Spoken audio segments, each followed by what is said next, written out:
श्रीगणेशाय नमः। अथ श्री विष्णु शतनाम स्तोत्रम्। नारद उवाच। ॐ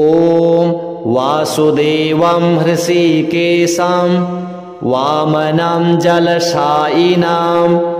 जनार्दनं हरिं कृष्णं श्रीवक्षं गरुडध्वजं वाराहं पुण्डरीकाक्षं नृसिंहं नरकान्तकम् अव्यक्तं शाश्वतं विष्णुम् अनन्तमजमव्ययं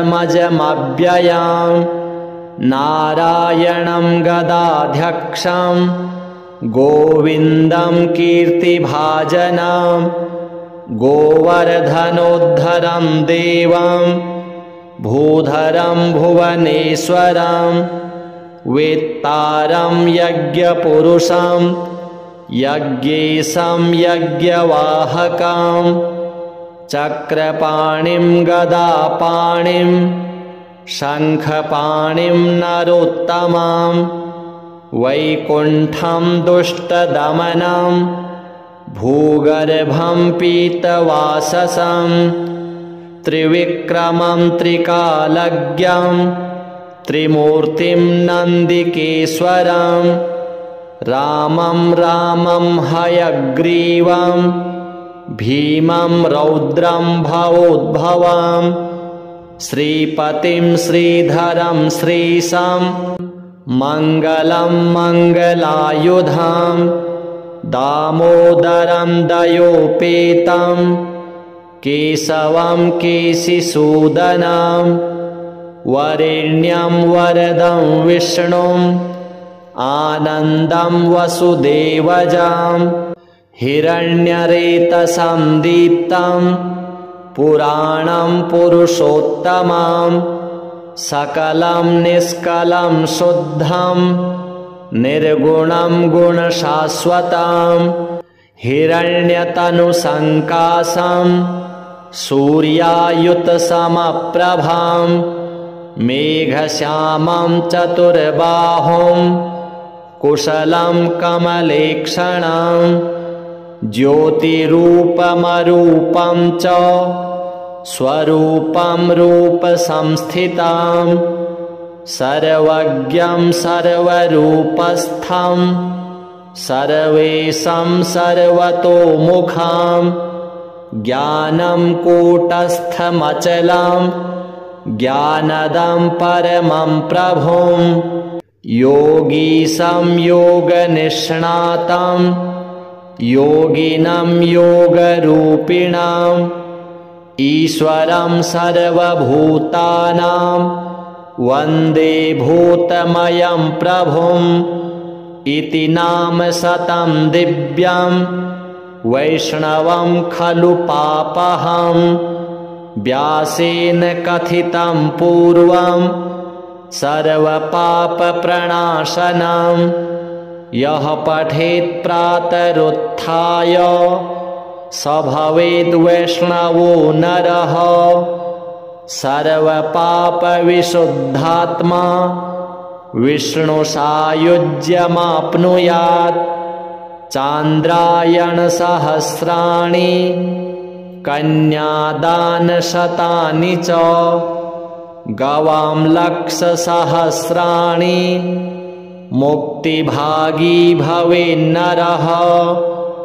अश्वमेधायुतं पुण्यं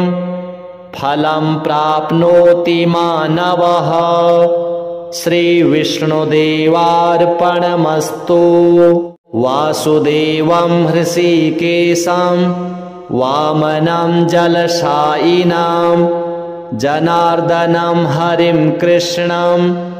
श्रीवक्षं गरुडध्वजं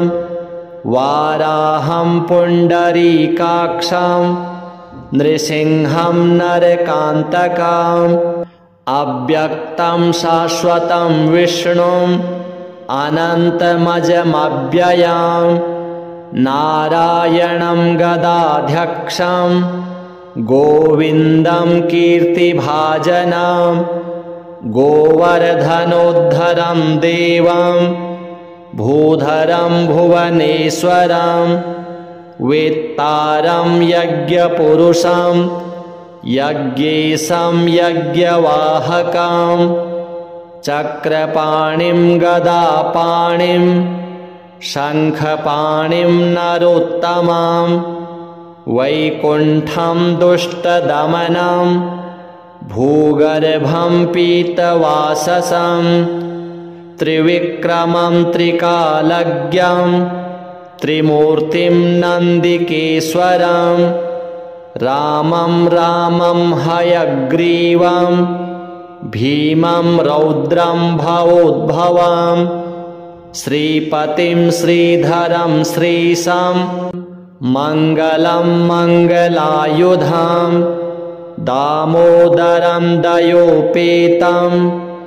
केशवं केशिसूदनं वरेण्यं वरदं विष्णुं आनन्दं वसुदेवजं हिरण्यरेतसं दीप्तं पुराणं पुरुषोत्तमं सकलं निष्कलं शुद्धं निर्गुणं गुणशाश्वतं हिरण्यतनुसङ्काशं सूर्यायुतसमप्रभां मेघश्यामं चतुर्बाहुं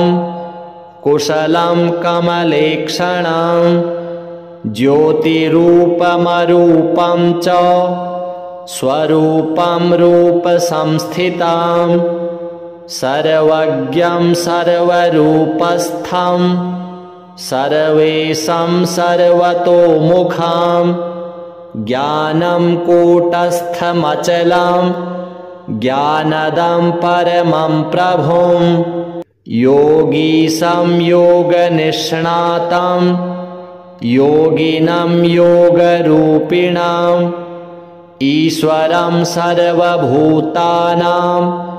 वन्दे भूतमयं प्रभुम् इति नाम शतं दिव्यं वैष्णवं खलु पापहं व्यासेन कथितं पूर्वं सर्वपापप्रणाशनं यः पठेत् प्रातरुत्थाय स भवेद् वैष्णवो नरः सर्वपापविशुद्धात्मा विष्णुसायुज्यमाप्नुयात् चान्द्रायणसहस्राणि कन्यादानशतानि च गवां लक्षसहस्राणि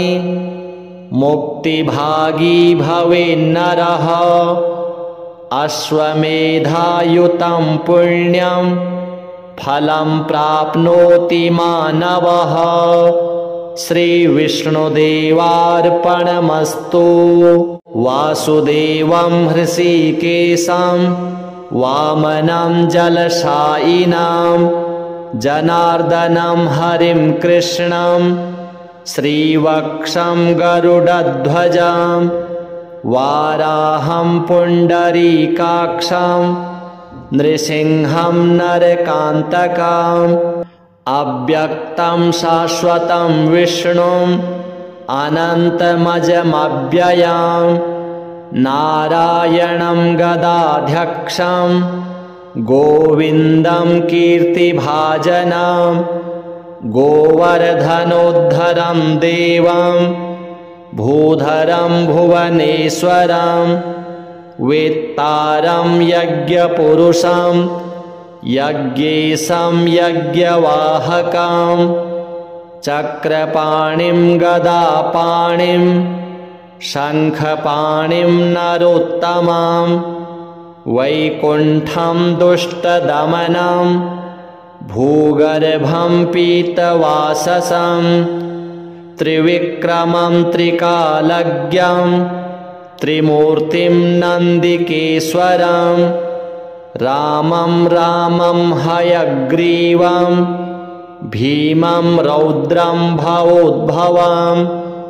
श्रीपतिं श्रीधरं श्रीशं मङ्गलं मङ्गलायुधां दामोदरं दयोपेतं केशवं केशिसूदनं वरेण्यं वरदं विष्णुम् आनन्दं वसुदेवजां हिरण्यरेतसं दीप्तं पुराणं पुरुषोत्तमं सकलं निष्कलं शुद्धं निर्गुणं गुणशाश्वतं हिरण्यतनुसङ्काशं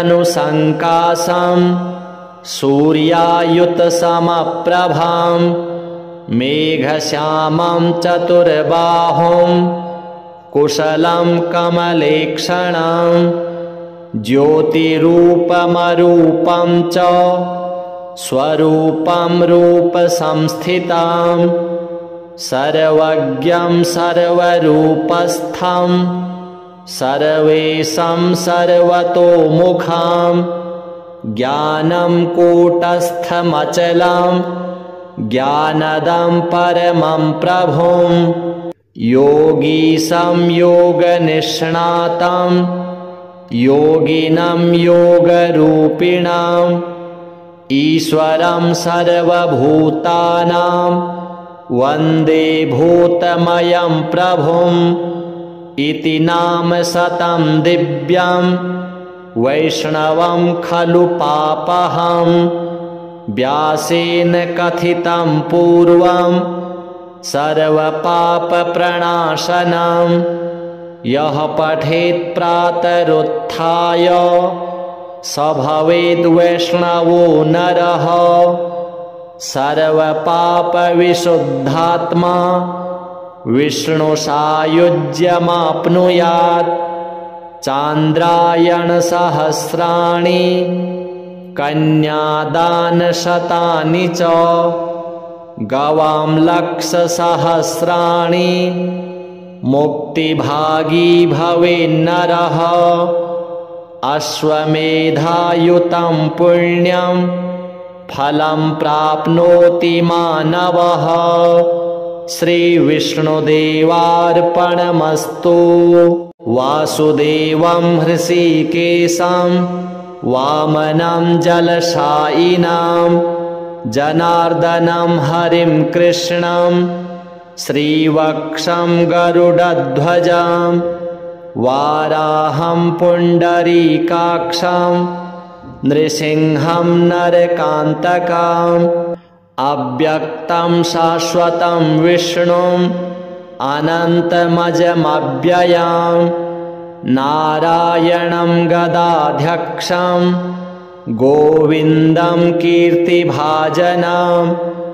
गोवर्धनोद्धरं देवं भूधरं भुवनेश्वरं वेत्तारं यज्ञपुरुषं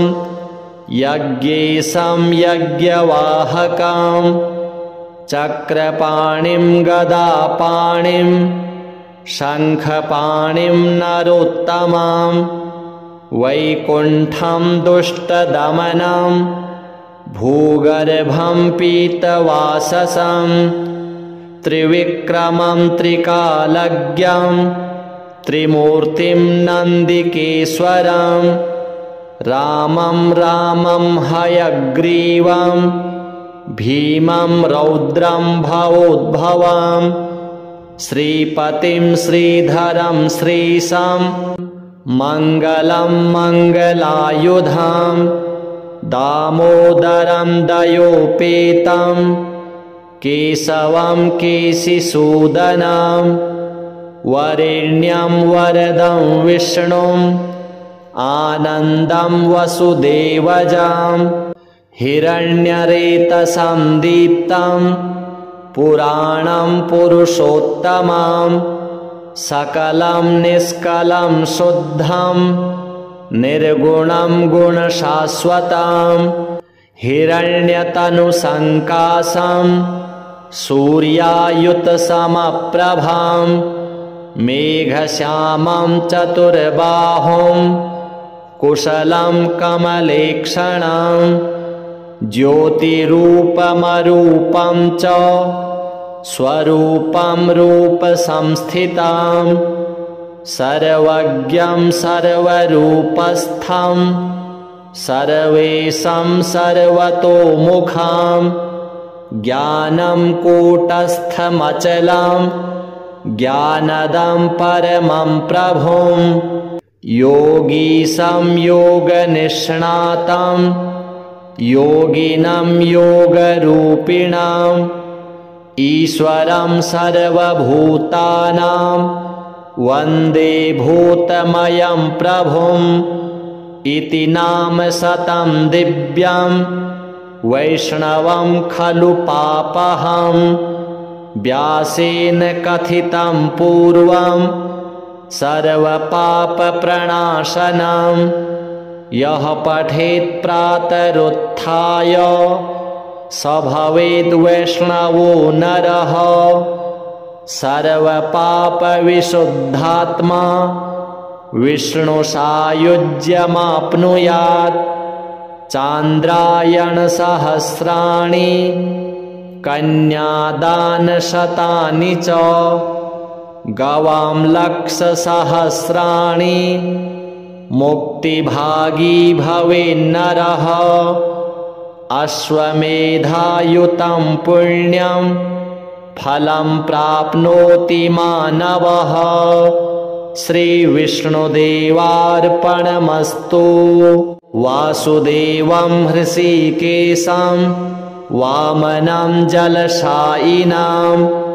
जनार्दनं हरिं कृष्णं श्रीवक्षं गरुडध्वजं वाराहं पुण्डरीकाक्षं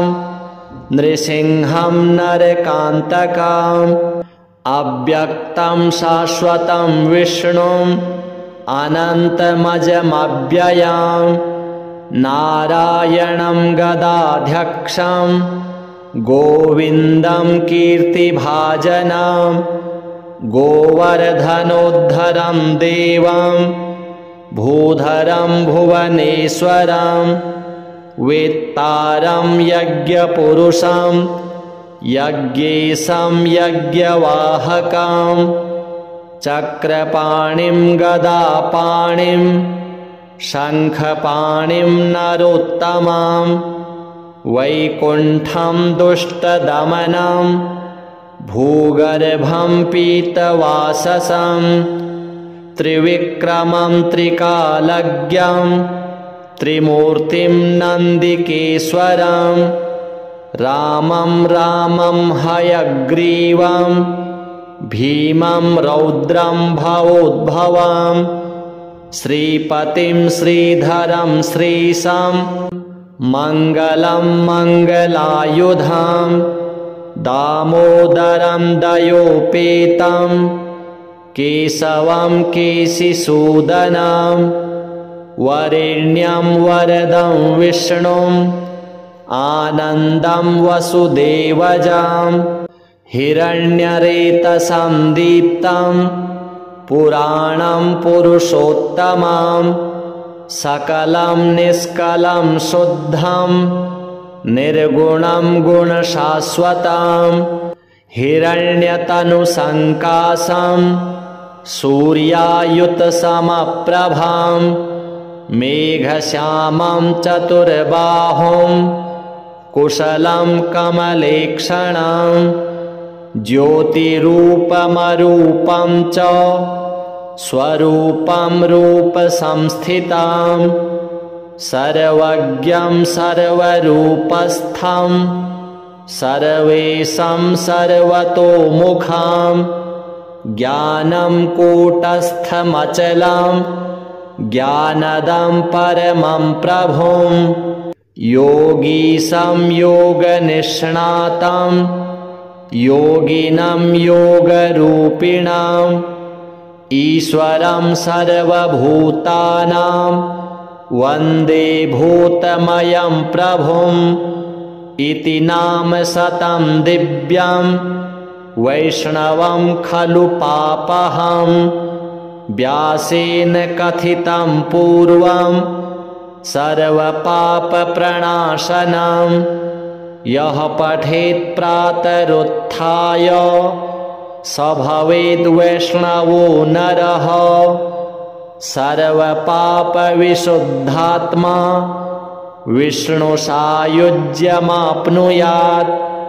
चान्द्रायणसहस्राणि कन्यादानशतानि च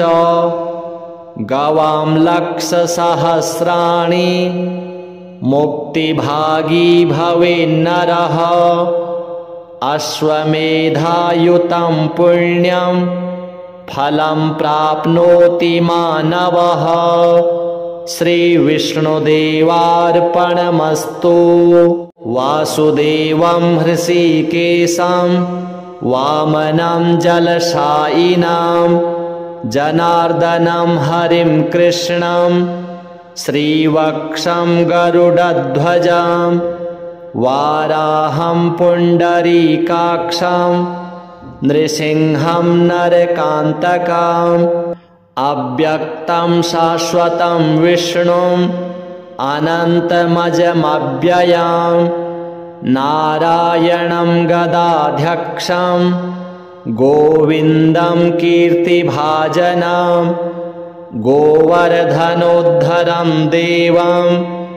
भूधरं भुवनेश्वरं वेत्तारं यज्ञपुरुषं यज्ञेशं यज्ञवाहकं चक्रपाणिं गदापाणिं शङ्खपाणिं नरोत्तमं वैकुण्ठं दुष्टदमनं भूगर्भं पीतवाससं त्रिविक्रमं त्रिकालज्ञं त्रिमूर्तिं नन्दिकेश्वरं रामं रामं हयग्रीवं भीमं रौद्रं भवोद्भवं श्रीपतिं श्रीधरं श्रीशं मङ्गलं मङ्गलायुधं दामोदरं दयोपेतं केशवं केशिसूदनं वरेण्यं वरदं विष्णुं आनन्दं वसुदेवजं हिरण्यरेतसं दीप्तं पुराणं पुरुषोत्तमं सकलं निष्कलं शुद्धं निर्गुणं गुणशाश्वतं हिरण्यतनुसङ्काशं सूर्यायुतसमप्रभं मेघश्यामं चतुर्बाहुं कुशलं कमलेक्षणं ज्योतिरूपमरूपं च स्वरूपं रूपसंस्थितं सर्वज्ञं सर्वरूपस्थं सर्वेशं सर्वतोमुखं ज्ञानं कूटस्थमचलं ज्ञानदं परमं प्रभुं योगीशं योगनिष्णातं योगिनं योगरूपिणां ईश्वरं सर्वभूतानां वन्दे भूतमयं प्रभुं इति नाम शतं दिव्यं वैष्णवं खलु पापहं व्यासेन कथितं पूर्वं सर्वपापप्रणाशनं यः पठेत् प्रातरुत्थाय स भवेद् वैष्णवो नरः सर्वपापविशुद्धात्मा विष्णुसायुज्यमाप्नुयात् चान्द्रायणसहस्राणि कन्यादानशतानि च गवां लक्षसहस्राणि मुक्तिभागी भवेन्नरः अश्वमेधायुतं पुण्यं फलं प्राप्नोति मानवः श्रीविष्णुदेवार्पणमस्तु। वासुदेवं हृषीकेशं वामनं जलशायिनां जनार्दनं हरिं कृष्णं श्रीवक्षं गरुडध्वजं वाराहं पुण्डरीकाक्षं नृसिंहं नरकान्तकम् अव्यक्तं शाश्वतं विष्णुम् अनन्तमजमव्ययं नारायणं गदाध्यक्षं गोविन्दं कीर्तिभाजनं गोवर्धनोद्धरं देवं भूधरं भुवनेश्वरं वेत्तारं यज्ञपुरुषं यज्ञेशं यज्ञवाहकं चक्रपाणिं गदापाणिं शङ्खपाणिं नरोत्तमं वैकुण्ठं दुष्टदमनं भूगर्भं पीतवाससं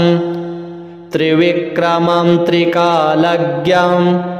त्रिमूर्तिं नन्दिकेश्वरं रामं हयग्रीवं भीमं रौद्रं भवोद्भवं श्रीपतिं श्रीधरं श्रीशं मङ्गलं मङ्गलायुधं दामोदरं दयोपेतं केशवं केशिसूदनं वरेण्यं वरदं विष्णुं आनन्दं वसुदेवजं हिरण्यरेतसं दीप्तं पुराणं पुरुषोत्तमं सकलं निष्कलं शुद्धं निर्गुणं गुणशाश्वतं हिरण्यतनुसङ्काशं सूर्यायुतसमप्रभां मेघश्यामं चतुर्बाहुं कुशलं कमलेक्षणं ज्योतिरूपमरूपं च स्वरूपं रूपसंस्थितं सर्वज्ञं सर्वरूपस्थं सर्वेशं सर्वतोमुखं ज्ञानं कूटस्थमचलं ज्ञानदं परमं प्रभुं योगीशं योगनिष्णातं योगिनं योगरूपिणं ईश्वरं सर्वभूतानां वन्दे भूतमयं प्रभुम् इति नाम शतं दिव्यं वैष्णवं खलु पापहं व्यासेन कथितं पूर्वं सर्वपापप्रणाशनं यः पठेत् प्रातरुत्थाय स भवेद् वैष्णवो नरः सर्वपापविशुद्धात्मा विष्णुसायुज्यमाप्नुयात् चान्द्रायणसहस्राणि कन्यादानशतानि च गवां लक्षसहस्राणि मुक्तिभागी भवेन्नरः अश्वमेधायुतं पुण्यं फलं प्राप्नोति मानवः श्रीविष्णुदेवार्पणमस्तु वासुदेवं हृषीकेशं वामनं जलशायिनं जनार्दनं हरिं कृष्णं श्रीवक्षं गरुडध्वजं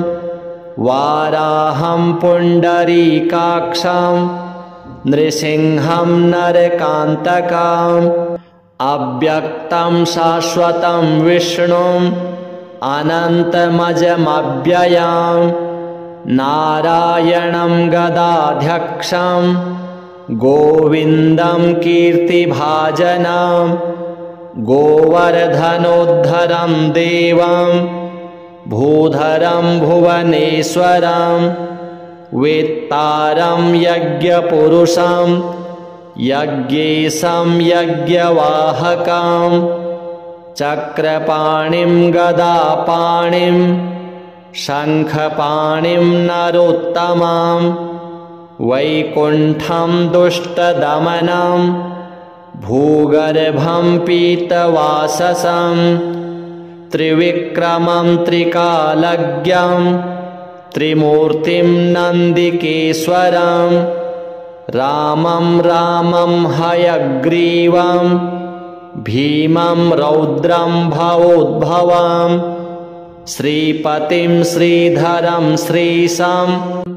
मङ्गलं मङ्गलायुधं दामोदरं दयोपेतं केशवं केशिसूदनं वरेण्यं वरदं विष्णुं आनन्दं वसुदेवजं हिरण्यरेतसं दीप्तं पुराणं पुरुषोत्तमं सकलं निष्कलं शुद्धं निर्गुणं गुणशाश्वतं हिरण्यतनुसङ्काशं सूर्यायुतसमप्रभां मेघश्यामं चतुर्बाहुं कुशलं कमलेक्षणं ज्योतिरूपमरूपं च स्वरूपं रूपसंस्थितं सर्वज्ञं सर्वरूपस्थं सर्वेशं सर्वतोमुखं ज्ञानं कूटस्थमचलं ज्ञानदं परमं प्रभुं योगीशं योगनिष्णातं योगिनं योगरूपिणाम् ईश्वरं सर्वभूतानां वन्दे भूतमयं प्रभुम् इति नाम शतं दिव्यं वैष्णवं खलु पापहं व्यासेन कथितं पूर्वं सर्वपापप्रणाशनं यः पठेत् प्रातरुत्थाय स भवेद् वैष्णवो नरः सर्वपापविशुद्धात्मा विष्णुसायुज्यमाप्नुयात् चान्द्रायणसहस्राणि कन्यादानशतानि च गवां लक्षसहस्राणि मुक्तिभागी भवेन्नरः अश्वमेधायुतं पुण्यं फलं प्राप्नोति मानवः श्रीविष्णुदेवार्पणमस्तु वासुदेवं हृषीकेशं वामनं जलशायिनं जनार्दनं हरिं कृष्णं श्रीवक्षं गरुडध्वजं वाराहं पुण्डरीकाक्षं नृसिंहं नरकान्तकम् अव्यक्तं शाश्वतं विष्णुम् अनन्तमजमव्ययं नारायणं गदाध्यक्षं गोविन्दं कीर्तिभाजनं गोवर्धनोद्धरं देवं भूधरं भुवनेश्वरं वेत्तारं यज्ञपुरुषं यज्ञेशं यज्ञवाहकं चक्रपाणिं गदापाणिं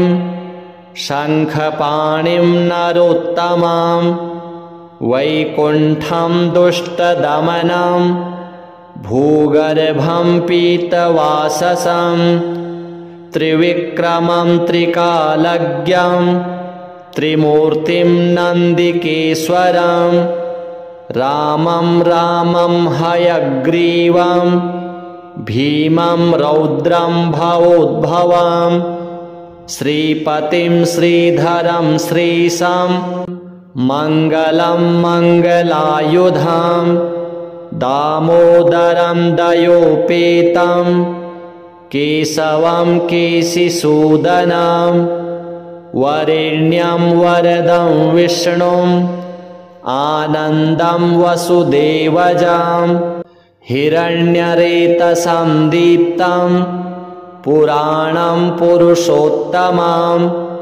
सकलं निष्कलं शुद्धं निर्गुणं गुणशाश्वतं हिरण्यतनुसङ्काशं सूर्यायुतसमप्रभां मेघश्यामं चतुर्बाहुं कुशलं कमलेक्षणं ज्योतिरूपमरूपं च स्वरूपं रूपसंस्थितं सर्वज्ञं सर्वरूपस्थं सर्वेशं सर्वतोमुखं ज्ञानं कूटस्थमचलं ज्ञानदं परमं प्रभुं योगीशं योगनिष्णातं योगिनं योगरूपिणं ईश्वरं सर्वभूतानां वन्दे भूतमयं प्रभुं इति नाम शतं दिव्यं वैष्णवं खलु पापहं व्यासेन कथितं पूर्वं सर्वपापप्रणाशनं यः पठेत् प्रातरुत्थाय स भवेद् वैष्णवो नरः सर्वपापविशुद्धात्मा विष्णुसायुज्यमाप्नुयात् चान्द्रायणसहस्राणि कन्यादानशतानि च गवां लक्षसहस्राणि मुक्तिभागी भवेन्नरः अश्वमेधायुतं पुण्यं फलं प्राप्नोति मानवः श्रीविष्णुदेवार्पणमस्तु वासुदेवं हृषीकेशं वामनं जलशायिनं जनार्दनं हरिं कृष्णं श्रीवक्षं गरुडध्वजं वाराहं पुण्डरीकाक्षं नृसिंहं नरकान्तकम् अव्यक्तं शाश्वतं विष्णुम्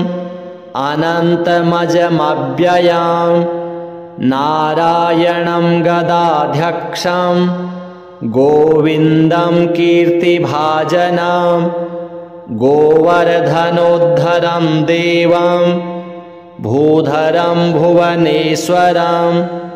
वेत्तारं यज्ञपुरुषं यज्ञेशं यज्ञवाहकं चक्रपाणिं गदापाणिं शङ्खपाणिं नरोत्तमं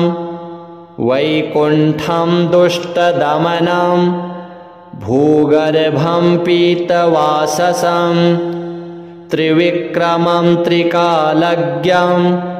त्रिमूर्तिं नन्दिकेश्वरं रामं रामं हयग्रीवं भीमं रौद्रं भवोद्भवं श्रीपतिं श्रीधरं श्रीशं मङ्गलं मङ्गलायुधं दामोदरं दयोपेतं केशवं केशिसूदनं वरेण्यं वरदं विष्णुं आनन्दं वसुदेवजं हिरण्यरेतसं दीप्तं पुराणं पुरुषोत्तमं सकलं निष्कलं शुद्धं निर्गुणं गुणशाश्वतं हिरण्यतनुसङ्काशं सूर्यायुतसमप्रभां मेघश्यामं चतुर्बाहुं कुशलं कमलेक्षणं ज्योतिरूपमरूपं च स्वरूपं रूपसंस्थितं सर्वज्ञं सर्वरूपस्थं सर्वेशं सर्वतोमुखं ज्ञानं कूटस्थमचलं ज्ञानदं परमं प्रभुं योगीशं योगनिष्णातं योगिनं योगरूपिणं ईश्वरं सर्वभूतानां वन्दे भूतमयं प्रभुम् इति नाम शतं दिव्यं वैष्णवं खलु पापहं व्यासेन कथितं पूर्वं सर्वपापप्रणाशनं यः पठेत् प्रातरुत्थाय स भवेद् वैष्णवो नरः सर्वपापविशुद्धात्मा विष्णुसायुज्यमाप्नुयात् चान्द्रायणसहस्राणि कन्यादानशतानि च गवां लक्षसहस्राणि मुक्तिभागी भवेन्नरः अश्वमेधायुतं पुण्यं फलं प्राप्नोति मानवः श्रीविष्णुदेवार्पणमस्तु। वासुदेवं हृषीकेशं वामनं जलशायिनं जनार्दनं हरिं कृष्णं श्रीवक्षं गरुडध्वजं वाराहं पुण्डरीकाक्षं नृसिंहं नरकान्तकम् अव्यक्तं शाश्वतं विष्णुम् अनन्तमजमव्ययं नारायणं गदाध्यक्षं गोविन्दं कीर्तिभाजनं गोवर्धनोद्धरं देवं भूधरं भुवनेश्वरं वेत्तारं यज्ञपुरुषं यज्ञेशं यज्ञवाहकं चक्रपाणिं गदापाणिं शङ्खपाणिं नरोत्तमं वैकुण्ठं दुष्टदमनं भूगर्भं पीतवाससं त्रिविक्रमं त्रिकालज्ञं त्रिमूर्तिं नन्दिकेश्वरं रामं रामं हयग्रीवं भीमं रौद्रं भवोद्भवं श्रीपतिं श्रीधरं श्रीशं मङ्गलं मङ्गलायुधं दामोदरं दयोपेतं केशवं केशिसूदनं वरेण्यं वरदं विष्णुम् आनन्दं वसुदेवजं हिरण्यरेतसं दीप्तं पुराणं पुरुषोत्तमं सकलं निष्कलं शुद्धं निर्गुणं गुणशाश्वतं हिरण्यतनुसङ्काशं सूर्यायुतसमप्रभं मेघश्यामं चतुर्बाहुं कुशलं कमलेक्षणं ज्योतिरूपमरूपं च स्वरूपं रूपसंस्थितं सर्वज्ञं सर्वरूपस्थं सर्वेशं सर्वतोमुखं ज्ञानं कूटस्थमचलं ज्ञानदं परमं प्रभुं योगीशं योगनिष्णातं योगिनं योगरूपिणं ईश्वरं सर्वभूतानां वन्दे भूतमयं प्रभुम् इति नाम शतं दिव्यं वैष्णवं खलु पापहं व्यासेन कथितं पूर्वं सर्वपापप्रणाशनं यः पठेत् प्रातरुत्थाय स भवेद् वैष्णवो नरः सर्वपापविशुद्धात्मा विष्णुसायुज्यमाप्नुयात् चान्द्रायणसहस्राणि कन्यादानशतानि च गवां लक्षसहस्राणि मुक्तिभागी भवेन्नरः अश्वमेधायुतं पुण्यं फलं प्राप्नोति मानवः। श्रीविष्णुदेवार्पणमस्तु। वासुदेवं हृषीकेशं वामनं जलशायिनं जनार्दनं हरिं कृष्णं श्रीवक्षं गरुडध्वजं वाराहं पुण्डरीकाक्षं नृसिंहं नरकान्तकम् अव्यक्तं शाश्वतं विष्णुम् अनन्तमजमव्ययं नारायणं गदाध्यक्षं गोविन्दं कीर्तिभाजनं गोवर्धनोद्धरं देवं भूधरं भुवनेश्वरं वेत्तारं यज्ञपुरुषं यज्ञेशं यज्ञवाहकं चक्रपाणिं गदापाणिं शङ्खपाणिं नरोत्तमं वैकुण्ठं दुष्टदमनं भूगर्भं पीतवाससं त्रिविक्रमं त्रिकालज्ञं त्रिमूर्तिं नन्दिकेश्वरं रामं हयग्रीवं भीमं रौद्रं भवोद्भवं श्रीपतिं श्रीधरं श्रीशं मङ्गलं मङ्गलायुधं दामोदरं दयोपेतं केशवं केशिसूदनं वरेण्यं वरदं विष्णुं आनन्दं वसुदेवजं हिरण्यरेतसं दीप्तं पुराणं पुरुषोत्तमं सकलं निष्कलं शुद्धं निर्गुणं गुणशाश्वतं हिरण्यतनुसङ्काशं सूर्यायुतसमप्रभं मेघश्यामं चतुर्बाहुं कुशलं कमलेक्षणं ज्योतिरूपमरूपं च स्वरूपं रूपसंस्थितं सर्वज्ञं सर्वरूपस्थं सर्वेशं सर्वतोमुखं ज्ञानं कूटस्थमचलं ज्ञानदं परमं प्रभुं योगीशं योगनिष्णातं योगिनं योगरूपिणां ईश्वरं सर्वभूतानां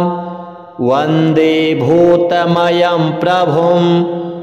इति नाम शतं दिव्यं वैष्णवं खलु पापहं व्यासेन कथितं पूर्वं सर्वपापप्रणाशनं यः पठेत् प्रातरुत्थाय स भवेद् वैष्णवो नरः सर्वपापविशुद्धात्मा विष्णुसायुज्यमाप्नुयात् चान्द्रायणसहस्राणि कन्यादानशतानि च गवां लक्षसहस्राणि मुक्तिभागी भवेन्नरः अश्वमेधायुतं पुण्यं फलं प्राप्नोति मानवः श्रीविष्णुदेवार्पणमस्तु।